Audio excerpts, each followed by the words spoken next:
안녕하세요 여러분, 리디에이터 대표 상담사 상훈쌤입니다. 오늘은 애착 유형에 관련된 그런 주제를 들고 왔는데요, 바로 회피형 애착 유형에 관련된 그런 이야기입니다. 연애와 재회를 하시면서 가장 많이 언급되고 회자되는 그런 애착 유형이죠. 많은 분들이 궁금해 하실 거라고 생각이 들어서 예전에 썼었던 칼럼을 조금 인용해서 가지고 왔어요. 자, 그러면 본론 시작하겠습니다. 회피형 애착 유형을 가진 사람들, 자, 그 사람들은 어떤 부류의 사람들일까요? 우리는 애착 유형에 따라서 끌리는 상대의 성향이 다를 수 있음을 알 필요가 있습니다. 예를 들면 불안형인 사람들은 회피형인 사람들에게 쉽게 호감을 느낄 가능성이 굉장히 높아요.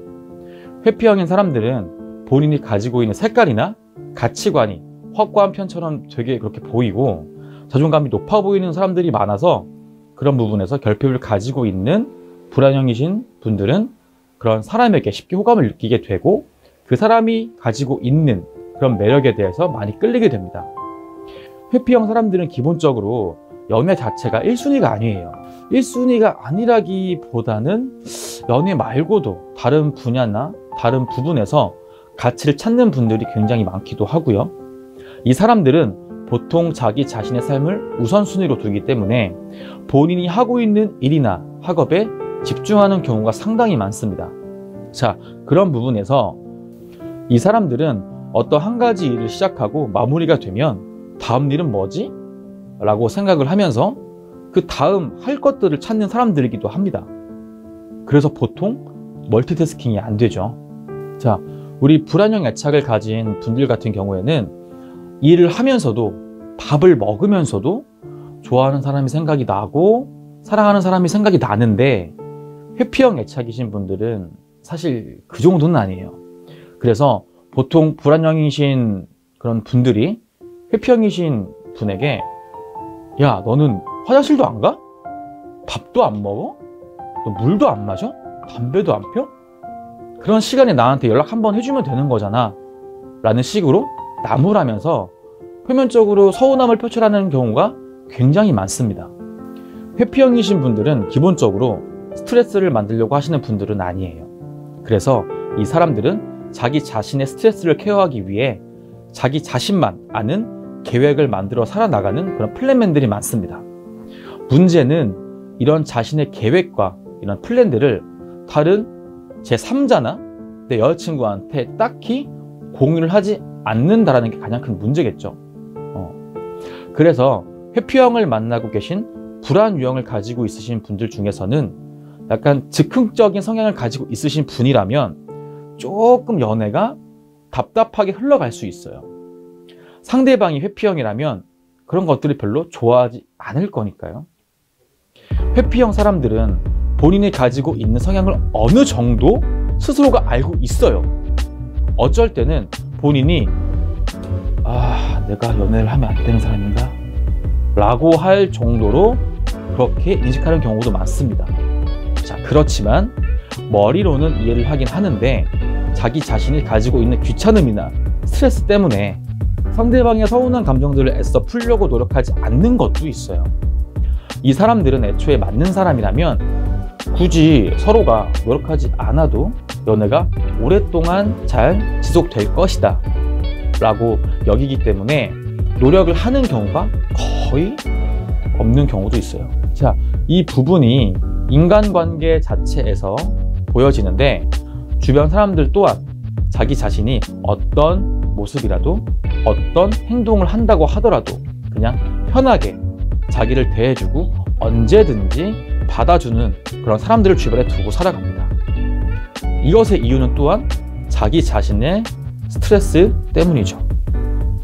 회피형이신 분들은 알고 보면 굉장히 조금 어린 아이 같은 모습을 가지고 있는 경우가 상당히 많아요. 때문에 그런 회피 유형의 사람에게 내가 너의 안전기지라는 인식을 충분히 심어준다면 나에게 속마음을 점점 열면서 의지하는 모습을 볼 수 있을 거예요.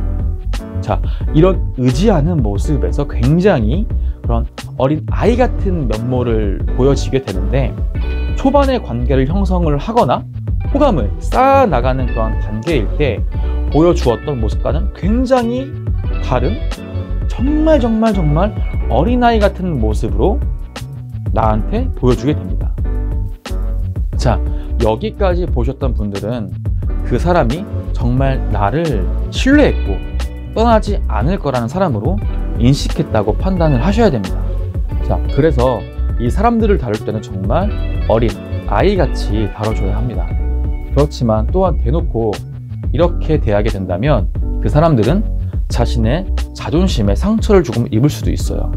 그렇기 때문에 굉장히 어려운 말이지만 이 사람들을 존중을 해주면서 우쭈쭈 하시는 느낌으로 대해주시는 게 좀 필요합니다. 이 사람들이 이런 모습을 가지고 있는 것에 대해서 우리는 다시 한 번 더 생각을 해봐야 합니다. 왜 이렇게 행동을 하는 거지? 왜 이 사람들한테 이런 영향을 미친 거지? 왜 이 사람이 이렇게 살 수밖에 없었지? 이런 그 사람의 인생의 스토리를 들어보는 걸 굉장히 중요하게 여기셔야 하고요. 그 사람에게 신뢰를 얻는 것부터 초반 관계의 목표점으로 두고 차근차근 진행하시는 게 좋습니다. 즉, 그 사람들이 나를 믿을 수 있고 어떤 상황에서도 떠나지 않을 것이다 라는 확신을 줄 수 있는 그런 모습으로 우리가 인식될 수 있어야 그 사람이 정말 얘는 날 떠나지 않고 항상 내 옆에 있겠구나 라고 생각을 하게 될 거예요. 그 모습이 결국 아이처럼 칭얼거리는 모습의 형태로 굉장히 많이 나타나는데 이런 부분들을 많은 분들이 잘 모르고 계신 것 같아요. 회피형 애착이신 분들도 좋은 영향력, 선한 영향력을 받으면 변화할 수 있습니다. 충분히 좋은 성향으로 바뀔 수 있고 나한테 맞는 모습으로 노력할 수도 있습니다.